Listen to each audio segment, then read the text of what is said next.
The May monthly awards program should be dropping next week in MLB The Show 22 Diamond Dynasty. We don't know the exact date yet, but we should be finding that out hopefully either tomorrow or on Friday is a little bit more likely. In the comments section, I want to see who you think deserves and or gets the lightning card, because I feel like for a lot of people those might be two different answers, because I feel like the best overall month was probably Paul Goldschmidt. I may be biased saying that as a Cardinals fan, but at the same time, a lot of people don't want Paul Goldschmidt. So maybe in the comment section, who do you want the lightning card to be and who do you think deserves it the most? Let me know both of those things, especially if they're different, in the comment section. For this video, I'm going to be going over my predictions for guys that I think will be getting those player of the month cards that we'll be seeing at the end of this May monthly awards program. As y'all can see, we're going to get some more Tops Now cards, and then we also have stage 2 that's going to be unlocking once that monthly awards program actually drops. And with any predictions that I do, I like to just say, just because I mention somebody doesn't mean they're guaranteed a card, and just because I don't mention somebody does not mean that they're not going to get a card or are not deserving of a card. For my predictions, I'm going to start with the pitchers and with the position players, and the last prediction will be the guy that I think is going to get the lightning card. Now for the pitchers, we're starting with Perez right here. It was a toss-up for the highest overall starting pitcher card between him and Zach Wheeler. Okay,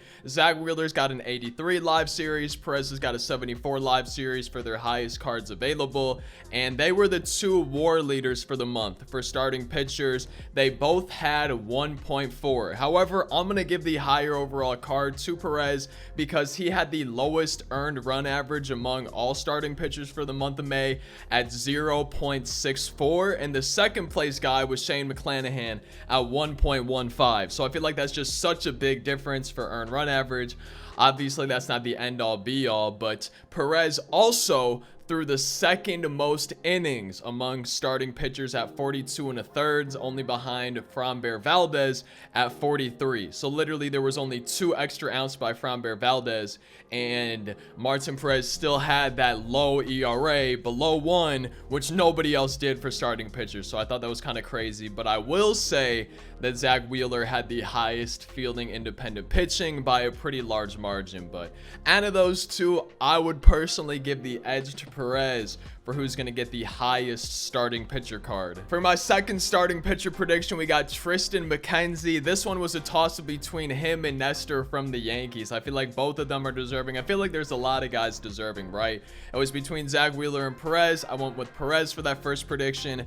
Now it's between Triston McKenzie and Nestor, and I'm giving the edge to Triston McKenzie. He had an opponent's average against him of 155, and Nestor had 158 for first and second place among all relievers in the month of May. And I feel like that should pretty directly translate to the hits per nine attribute, which we can see is already pretty high from Triston McKenzie if they were to give him a card, especially after leading the league in opponent's average against for the month of May among all starting pitchers, unless I'm mistaken. I don't think I am, but I always could be. Sometimes my research isn't perfect, but either way, he would have a really good looking card. The pitch selection's not going to be my favorite, but the attributes I feel like should actually be really solid if he does get a card. But I also wouldn't be surprised if they gave it to somebody else, maybe even Nestor. The reason I gave it to McKenzie over Nestor is because I feel like Nestor's doing so good overall this season that he could be a diamond in the next few weeks or month. Now for my highest overall relief pitcher card, we're going to be going with Clay Holmes. He had the highest WAR among all relievers in the month of May at 0.7,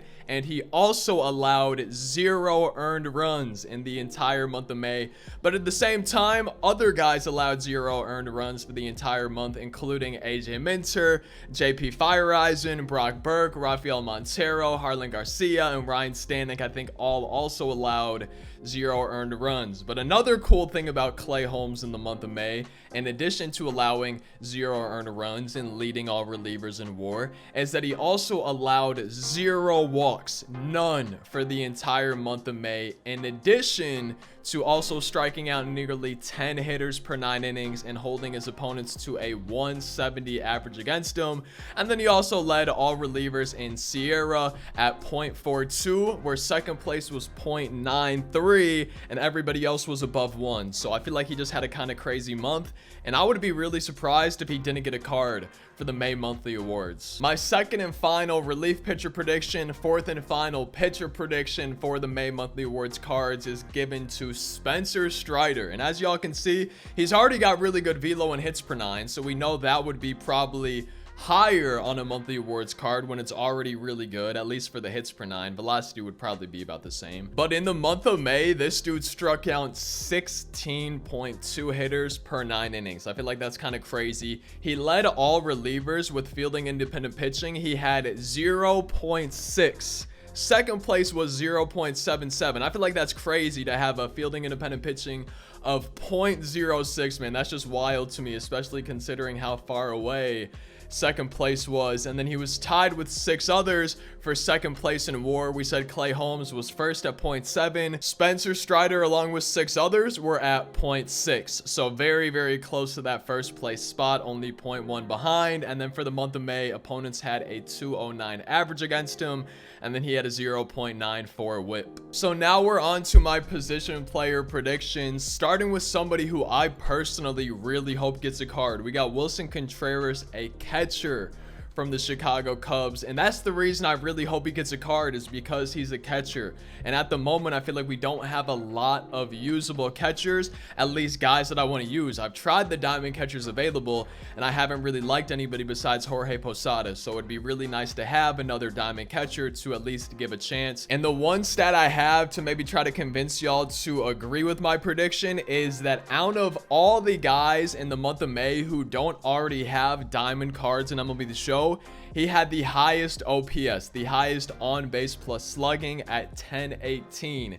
And again, that's the highest OPS for guys who don't already have a diamond card here in Diamond Dynasty, which would be great because that would give us a diamond catcher who would hopefully be usable and good compared to the other options that we have. Now, unless he has another card that's already a diamond in the game, which I don't think he does, I feel like JD Martinez really could be getting a card this month. He had the highest average for the month of May at 406. Second place was Paul Goldschmidt, one of the best players in the MLB, at 404. And then third was Tim Anderson at 385. So just having the highest batting average alone would be awesome for JD Martinez. But he also had 9 doubles and 4 homers for a 1070 OPS, and then had the second most hits for the month at 43, only behind Rafael Devers, who had 45. And I'm just now realizing his OPS was higher than Wilson Contreras. I think maybe when I was writing that down for Wilson Contreras,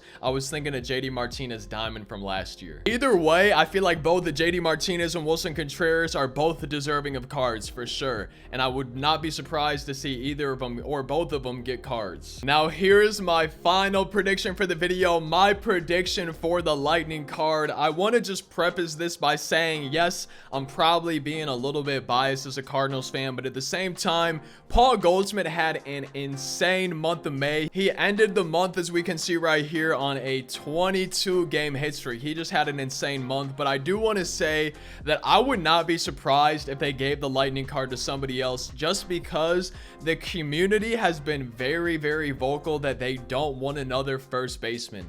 Now, I would love having a Lightning Paul Goldschmidt because I'm a Cardinals fan, and I feel like he would be one of the better options behind that 99 Frank Thomas card, at least when it comes to right-handed batters. But at the same time, I do understand the sentiment around people wanting somebody other than a first baseman. But one thing to keep in mind is on Friday, so before that program comes out, we're literally getting 30 95 overalls, which means we're probably going to have at least 1 or 2 cards for every single position, including first base, shortstop, or whatever position you think is lacking, and maybe the reason why you wouldn't want Goldie as a Lightning card.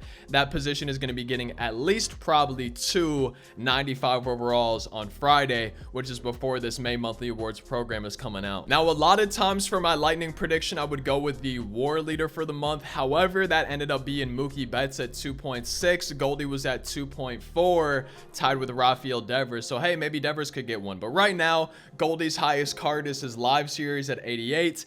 Devers, who was tied with WAR for Goldie, has a 90 face of the franchise card. And then Mookie already has that 95 overall that just got released in that Always Intense pack a few weeks ago. So based on WAR, I would probably give it to Goldie just because he's got the lowest overall card already out of those 3. But at the same time, He's also got that 88 overall live series, and that might be increasing in the next roster update with how he's been hitting. For the month of May, Goldie had the highest OPS at 1288. 1288 OPS. Second place was Mookie Betts at 1156. So I feel like that's a pretty big difference. I feel like that means that Paul Goldschmidt would have insane hitting attributes. 1288 OPS again. Second was Mookie at 1156, and then Devers at 1132. For the month of May, Paul Goldschmidt had 10 home runs, only behind Aaron Judge and Mookie Betts, who both had 12. He had the most RBIs for the month of May at 33. He had the highest WRC plus at 254, where second place was Devers at 222, so a pretty big gap there. And then the highest WOBA at 538, where second place was 487. And then also, I'm not done yet, the highest slugging percentage at 817, where second place was Mookie at 746. So I feel like Paul Goldschmidt had one of the best months, if not the best month of his career. And if that doesn't deserve a lightning card, I really don't know what does. But at the same time, I also wouldn't be surprised if they gave it to somebody who has a little bit more utility and can be used at more needed positions. But again, we're getting those 30 Future Stars cards on Friday. So that's going to be it for my May monthly awards program card predictions. I can't wait to see what you think down in the comments section. Hopes, predictions, all that stuff. Maybe any feedback on mine. If y'all could drop a like on the video, that'd really be appreciated. It helps out more than you might think, and I really put a lot of time and research into this video right here. Subscribe if you're not already. I'll see you next time. Thank you so much for watching. I hope you have a great day. Peace out.